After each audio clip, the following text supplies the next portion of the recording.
கள்ளக்குறிச்சி கருணாபுரம் பகுதியில் விஷச்சாராயம் அருந்தியதில் 90க்கும் மேற்பட்டோர் 94 பேர் மருத்துவமனைகள் அனுமதிக்கப்பட்டாங்க. அதில் உயிரிழப்பு எண்ணிக்கை தொடர்ந்து அதிகரித்து வருகிறது. நேற்று காலையில் 3 பேர் அப்படின்னு சொல்லப்பட்ட சூழலில் மதியம் மாலை இரவு அப்படின்னு மரணங்கள் தொடர்ந்தது. இப்போது 26 பேர் உயிரிழந்திருக்கிறார்கள். அரசு நடவடிக்கையை தீவிரப்படுத்தி துரிதப்படுத்தி இருக்கிறது. அதிகாரிகளை சஸ்பெண்ட் செய்திருக்கிறது. சிபிசிஐடிக்கு வழக்கை மாற்றி இருக்கிறது என்ற அடுத்தடுத்த செய்திகளை பார்த்து வருகிறோம். இந்த சூழலில் இந்த சம்பவம் நிகழ்ந்த இந்த கருணாபுரம் பகுதியில் மட்டும் 10க்கும் மேற்பட்டோர் இந்த விஷச்சாராயத்தால் உயிரிழந்திருக்காங்க. செய்தியாளர் கோபிநாத் இந்த பகுதியில் இருக்கார். கோபிநாத், நீங்கள் இருக்கக்கூடிய கருணாபுரம் பகுதியை சுற்றி தான் பலரும் இந்த விஷச்சாராயம் அருந்து உயிரிழந்திருக்காங்க. இப்போது உயிரிழந்தவர்களுடைய உறவினர்கள் சொல்லக்கூடிய செய்தி என்ன? இந்த கிராமம் இப்போ எப்படி இருக்கு? கள்ளக்குறிச்சி நகரோட முக்கிய பகுதி, மையப்பகுதின்னு சொல்லலாம் இந்த கருணாபுரம். இந்த பகுதியில் மட்டும் ஏராளமானோர் மருத்துவமனையில் அனுமதிக்கப்பட்டு விஷ சாராயம் குடித்து 10க்கும் மேற்பட்டோர் உயிரிழந்தால் நம்ம கிடைச்ச தகவலை பார்த்துட்டு இருக்கோம். நம்ம பார்த்துட்டு இருக்க காட்சிகள், ஒரே வீட்டில் 2 உடல்கள் வைக்கப்பட்டிருக்கு. ஒருத்தர் பார்த்தீங்கன்னா பிரவீன், ரொம்ப சின்ன வயசு. அதே போல் பார்த்தீங்கன்னா மற்றொரு சுரேஷ். 2 பேரோட உடல்கள் வீட்டின் வாசலிலே வைக்கப்பட்டிருக்கு. அவர்கள் உறவினர்கள் கண்ணீர் மல்க அழுதுட்டு இருக்காங்க. எல்லாமே குழந்தைங்க, சின்ன சின்ன குழந்தைங்க. தந்தை இறந்தது கூட தெரியாமல் ஒருவரோட குழந்தை விளையாடிட்டு இருக்கு. இது மட்டும் இல்லாமல் அவரோட குழந்தைகள் கண்ணீரோட அழுதுட்டு இருக்காங்க. உறவினர்கள் கண்ணீர் மல்க உடலை பார்த்து அழுதக்கூடிய அந்த காட்சி தான் நம்ம பார்த்துட்டு இருக்கோம். பெரியவர்கள், அவரோட மனைவி, இப்போ உறவினர்கள் அனைவருமே வேதனையோட இந்த உடல்களை பார்த்து அழுதுட்டு இருக்காங்க. நம்ம இந்த பகுதியை பொறுத்த வரைக்கும், இந்த கருணாபுரம் பகுதியை பொறுத்த வரைக்கும் இதே பகுதியில் மேலும் இரவோடு இரவாக போஸ்ட்மார்ட்டம் பண்ணி 5 உடல்கள் வந்திருக்கிறதா நம்ம கிடைச்ச தகவலாக பார்த்துட்டு இருக்கோம். நம்மளிடையே முதல் கட்டமாக பார்த்தீங்கன்னா உயிரிழந்த உடல் வைக்கப்பட்டிருக்க பிரவீனோட தந்தை நம்மளோட இருக்கார். என்ன நடந்துச்சு, என்ன மாதிரி அவரை காப்பாற்றுறதுக்கு முயற்சி பண்ணாங்க அப்படின்றத கேட்டு தெரிஞ்சுக்கலாம். சார், என்ன சார் நடந்துச்சு? ஆக்சுவலாக உங்களோட மகன் உடல் வைக்கப்பட்டிருக்கு. அதாவது சம்பவம் என்ன ஆச்சு, எப்படி நீங்கள் ட்ரீட்மெண்ட் கொண்டு போனீங்க? 10 மணிக்கு சரக்கு சாப்பிட்ருக்காங்க சார். சரக்கு சாப்பிட்டு வீட்டுக்கு வந்தோடனே 12 மணிக்கெலாம் வயிறு வெளியிடுறதுக்கு சரி வெளியிடுதுன்னு சொல்லி ஹாஸ்பிட்டலுக்கு கொண்டு போயிருக்காங்க. அங்கே போனோடனே போதையில் ட்ரீட்மெண்ட் பார்க்க முடியாது, திருப்பி அனுப்பிட்டாங்க. அதன் பிறகு 3 மணிக்கு ஹாஸ்பிட்டலுக்கு கொண்டு போய் தான் ட்ரீட்மெண்ட் பார்த்தாங்க. 9 மணிக்கெலாம் உயிர் காப்பாற்ற முடியாமல் உயிர் போயிடுச்சு. ஆக்சுவலாக நீங்கள் நேற்று கேட்கும்போது பார்த்தீங்கன்னா மது போதையில் சிகிச்சை கொடுக்க முடியாதுன்னு சொன்னதாக நீங்கள் சொன்னீங்க. ஆனால் அமைச்சர் அதை மறுத்திருக்கார். காரணம் பார்த்தீங்கன்னா அந்த கள்ளக்குறிச்சி அரசு மருத்துவக் கல்லூரி மருத்துவமனையில் நாங்கள் முறையாக யார் வந்தாலும் சிகிச்சை கொடுப்போம் அமைச்சர்னு சொல்லியிருக்காரு. எப்படிமாச்சு? நாங்கள் ஆஸ்பத்திரிக்கு அழைச்சிட்டு போனவொடனே சரியாகவே கவனிச்சிருந்தாங்கன்னா அவனை போய்ச்சிருப்பான். அப்புறம் திருப்பி முடியாதுன்னதால வீட்டுக்கு கொண்டு திருப்பி நம்ம சீரியஸாக இருந்துச்சு. அப்புறம் திருப்பி கொண்டு போய் அங்கே செத்து பணமாக தான் தூக்கிட்டு வந்தோம். இப்போது நேற்று முறைப்படி பார்த்தீங்கன்னா நேற்று உடல்கள் விழுப்புரம் கொண்டு போயிருக்காங்க. விழுப்புரம் கொண்டு போயிட்டு தான் இப்போ பிரேத பரிசோதனை முடிஞ்சு கொண்டு வந்திருக்காங்க. இதை உங்களுக்கு தகவல் தெரிவித்தாங்களா? தெரிவிக்கலைங்க சார். எங்கேருந்து அவங்க மட்டும் வந்தாங்க. இந்தமாரி ஆம்புலன்ஸை கொண்டு வந்தாங்க, அப்படியே ஏற்றிட்டு போனாங்க சார். அவரை ஏற்றிட்டு போயிட்டு ஜிஹெச்சுக்கு கொண்டு போனாங்க. ஜிஹெச்சுக்கு கொண்டுட்டு போயிட்டு திரும்ப அங்கே விழுப்புரம் கொண்டு போகும்போது எங்கள்கிட்ட ஒரு வார்த்தை கூட சொல்லிங்க சார். நாங்கள் இது மாதிரி போஸ்ட்மார்ட்டம் பண்ணுறோம், இவருக்கு இந்த மாதிரி பிரச்சனை அப்படின்றத ஒன்றுமே சொல்லவே இல்லைங்க சார். எத்தனை மணிக்கு பாடி கொடுத்தாங்க உங்களுக்கு? எங்களுக்கு இப்போ 3 மணிக்கு கொடுத்தாங்க சார். அப்போ என்ன நடந்துச்சு? இப்போ இவங்களோட பிரவீனோட ஃபேமிலி யார் இருக்காங்க? நாங்கள் தான் சார். பிரவீனோட அம்மா நீங்கள்? ஆமாங்க சார். இப்போ அவங்களோட குடும்பம் எப்படிமா இருக்குது? எத்தனை பேர் இருக்காங்க? அவங்களோட மனைவி எங்கே இருக்காங்க? மனைவிலாம் இல்லைங்க சார். 2 குழந்தைங்க இருக்குது. நான் தான் பார்த்துக்கிறேங்க சார். குழந்தைங்க என்ன படிக்கிறாங்க? படிக்கிறாங்க சார். 5வது 4வது. நாங்கள் 2 குழந்தைங்க சார். ஆமாங்க சார். 5வது 4வது படிக்கிற நீங்கள் தான் பார்த்துட்டு இருக்கீங்க? ஆமாங்க சார். 5 வயசு 4 வயசு நீங்கள் தான் பார்க்குறீங்க? ஆமாங்க சார். இப்போ அவர் என்ன வேலை செஞ்சுட்டு இருந்தாரு? தினம் அவரோட வாழ்க்கை எப்படி போயிட்டு இருந்தது? சும்மா படிச்சுட்டு இருப்பாங்க சார். சுண்ணாம்பு படிக்கிற வேலை. அதுக்கு அடிச்சுட்டு தான் போய் குடிச்சிட்டான். கள்ள சாராயம் சார். இப்போ அடுத்த கட்ட வாழ்வதற்கு அந்த பசங்களை பார்த்துக்கிறது என்ன பண்ண? அது கவர்மெண்ட் தான் சார் போய் பார்க்கணும். இந்த பிள்ளைங்களுக்கு நீதி அதுதான் சார் கொடுக்கணும். சொல்லுங்க, என்ன கோரிக்கை வைக்கிறீங்க அரசுக்கு? சார், எங்கள் குழந்த வந்து தினமும் சார் பெயிண்டர் வேலை தான் சார் அவன் செய்வான். எங்கள் அக்கா தான் வந்து பார்த்துக்குவாங்க அந்த குழந்தைய 2 பேரும். அம்மா இல்லை, இந்த 2 குழந்தைகளையும் எங்கள் அக்கா தான் பார்த்துக்கிறாங்க. தினம் கூலி தாங்க சார். அவரு தாங்க சார் எங்களுக்கு வந்து இந்த குழந்தைங்களுக்கு எல்லா கவனிப்பும் பண்ணிக்கிட்டு இருந்தாருங்க சார். இன்றைக்கி அவர் இந்த சாராயத்தை குடித்து விஷ சாராயத்தை குடித்து இன்றைக்கி மரிச்சு போயிட்டாருங்க சார். இதுக்கு இந்த குழந்தைங்களை காப்பாற்றுவதற்கு இந்த பிள்ளைகளுடைய எதிர்காலத்தை காக்கும்படியாக இதுக்கு ஒரு நிதி உதவி நீங்கள் செய்யுமாறு கேட்குறேங்க சார்.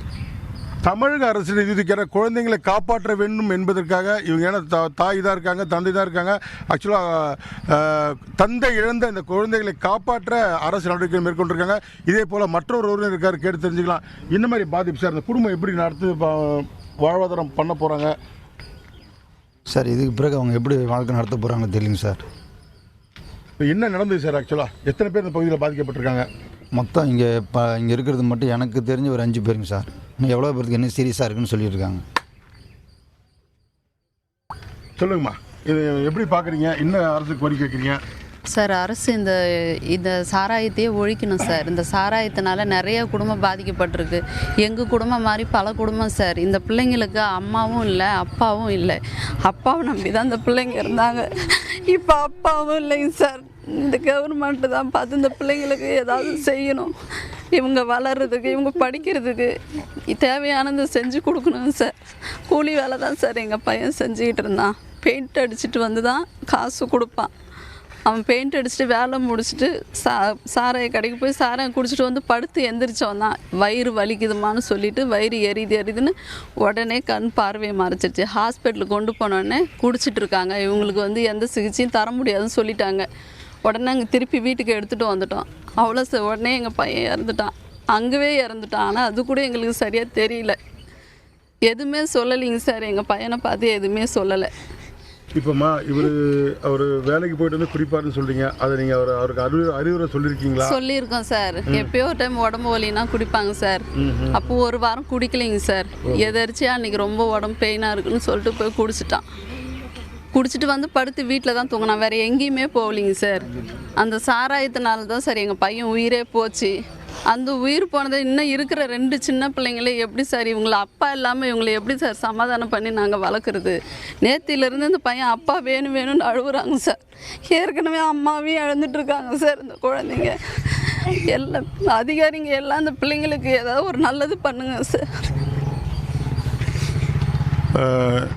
நம்மளிடையே ஒரு நிமிஷம் இருங்க.